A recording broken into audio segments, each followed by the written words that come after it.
So, I'm back with books on video. I'm going to be reading you from Kath Weston's Render Me, Gender Me. It's one of my favorite books. I will be reading you the chapter Louise Romero. They all say I'm femme, so I guess I'm femme. And this is in the chapter Guessing Games. So, Louise Romero. I didn't think I was ever going to work. I was just going to have babies. In fact, I didn't worry about anything because I always thought, oh, I'll get married, have kids, and the guy will always bring home the money. Cook, clean, clean the house, maybe a little part-time job, do something. Now it's like I really got to keep afloat, steady money in my pocket. Money in the bank above that, where I didn't think I really was going to have to take care of all that stuff on my own after coming out. I knew definitely no one's going to support me. I had a boyfriend in high school. We had planned to get married and everything, but he was really pushy. Actually, he was real abusive. He didn't like me smoking cigarettes, or he didn't like me working on the cars. He went, "It's not ladylike. It's not ladylike." I go, "But I want to. It's not ladylike." All he wanted to do was fuck all the time, and I'd tell him, "Go stick it in the light socket." That's cute. I was trying to get rid of him. Meanwhile, I was having an affair with this woman, thinking, "Oh my God, what is this?" I didn't know I didn't know I was a lesbian at the time. I just couldn't believe how attracted to her I was. When we first met, we didn't like each other. We almost got in a big fight. She hung around with the little hoods. I had this hat on because it was raining, and she took the hat and threw it on top of a pole.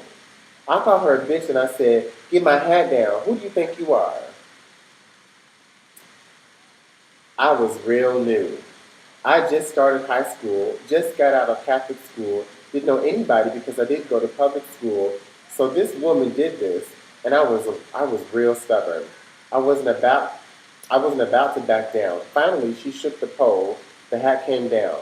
But people were standing around. "Hit her! Hit her! Hit her!" And it was like, "Go ahead and hit me, bitch." She never hit me. She just turned around and walked away. And then the next day she came to me and started talking. And then this is Kate Weston talking. In her late teens, Louise's friend married. She's always been into sports, so she knows a little bit of self-defense, and she was showing me some moves. We were wrestling around. She said, she said, "Oh, you're not so tough." All of a sudden, I had her pinned down, and I just kind of made a pass at her. She responded, and we started making out. Actually, we made out for a long time. It was kind of intense because I was lying on top of her. Then we were staring at each other. And then when I realized she was looking at me, I eased up. And she didn't push me off. I mean, she could have because I let go. So it was more like I let go, and at the same time she was pulling me toward her. And then her husband drove up, and we just sat there. We weren't doing nothing. We were really scared. The next day we talked about it, and we decided we liked it. We did it again. We go to the movies together. Our boyfriends would go to the snack bar. And we make out in the car or other kind of shit like that. Then finally I broke up with my boyfriend. I wasn't happy with guys. There was always things you couldn't do because you were a woman. And plus, I didn't like doing it. I didn't like that penis in me. It gave me an upset stomach. I found women's bodies are much softer. Males seem to be so hard. They tend to be more rough or something. Even with my Even with the first boyfriend, I wasn't really attracted to him sexually. It was no desire. I wanted to feel orgasms, but I didn't want all this other stuff that came with it. Louise enrolled in beauty school where she met two gay men. They were the only ones that I knew. I came out to them eventually. I go, "I can't go out to the bars because I'm not 21, but I want to meet some women." "Oh, honey, come with us. They'll never know." So we did. Philip was dressed in drag, and he brought his doll head. We We had these little mannequin heads that you work that you work on in beauty school. He dressed me pretty butch. I mean, he stuck this leather jacket on me, stuff like that. I looked young then. I don't know how I got away with it. There were hardly any women at the bar. There was something like 5 women that were heavy duty into the more butch type role. It was all right, but they didn't speak. They just sat there and drank. It was kind of intense. How do you approach all of this? But at least I knew there were women out there. I was really happy because I didn't have to worry.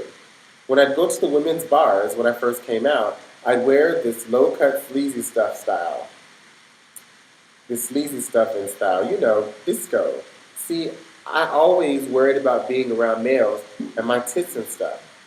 A lot of times I go out, I like to wear low cut blouses or I love not wearing a bra. I wear my t-shirts and my tits hanging out. I could dance and move around. I didn't have to worry about anybody grabbing me or trying to rape me or shit like that. Right, sister? I also never felt that intense racism among lesbian women in the community. Even if they're racist, they're not trying to be. That's what's funny. They might say something, but I know it's not. But I know it's no bad intention, or that they hate people of color because they just weren't taught. They just don't know. They just don't know, honey. But sometimes they just think they know everything. I've seen this once white woman with this other white woman talking about something that has to do with black women. And I think, well, God, I don't even know this shit like that. How am I supposed to know? I'm not black. You're not black. Why do you think they know everything? This woman is such an asshole. She'd best learn to keep her mouth shut. That's what I tell her.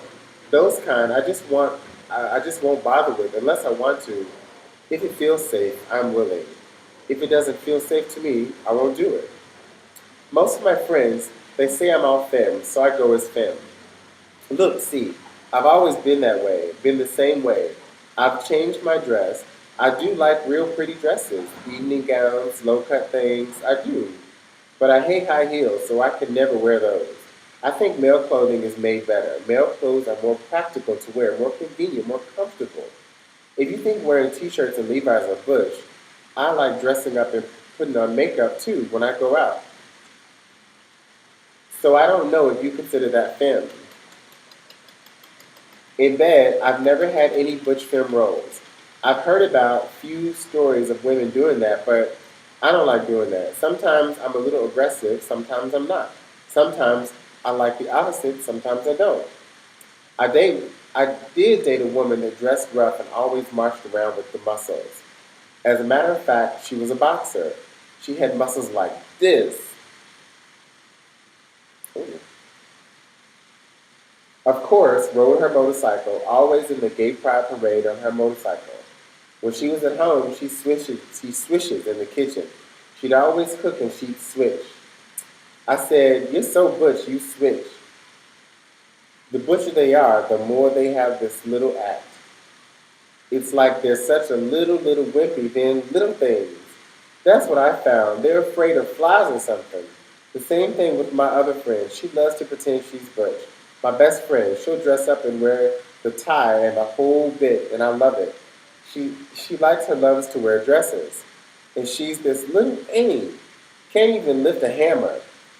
I have the film I have the films do that, I said. Oh yeah, right.